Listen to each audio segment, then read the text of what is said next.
এবার আরেকটি সম্পূরক প্রশ্ন করতে পারেন মুন্সিগঞ্জ 2 আসন থেকে নির্বাচিত মাননীয় সংসদ সদস্য জনাব আব্দুস সালাম আজাদ। জনাব আব্দুস সালাম আজাদ। বিসমিল্লাহির রহমানির রহিম।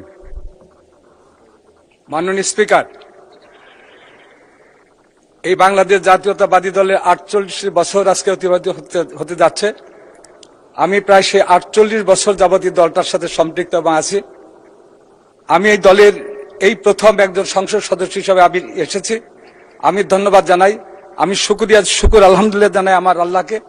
আর ধন্যবাদ জানাই যিনি আমাকে এই সংসদে আসার জন্য মনোনয়ন দিয়েছিলেন, আজকের এই সরকারের প্রধানমন্ত্রী জনতা তারেক রহমানকে, এবং যারা আমাকে নির্বাচনে ভোট দিয়ে এই পার্লামেন্টে পাঠিয়েছেন, আমার নির্বাচনী এলাকা মুন্সিগঞ্জ 2, লৌহজং, টঙ্গিবাড়ি সর্বস্তরের ভোটারদের। আর দাঁড়িয়েছে আজকে একটা জনগুরুত্বপূর্ণ রাস্তা নিয়ে, যেটা হলো মাওয়া থেকে আমাদের মুন্সিগঞ্জ পর্যন্ত একটা রাস্তা আছে। এই রাস্তাটা 2 লেন করার জন্য আমি আমার মাননীয় মন্ত্রী, হয়তোবা এলজিআরডি মন্ত্রী হবে আর না হলে সড়ক মন্ত্রী হবেন,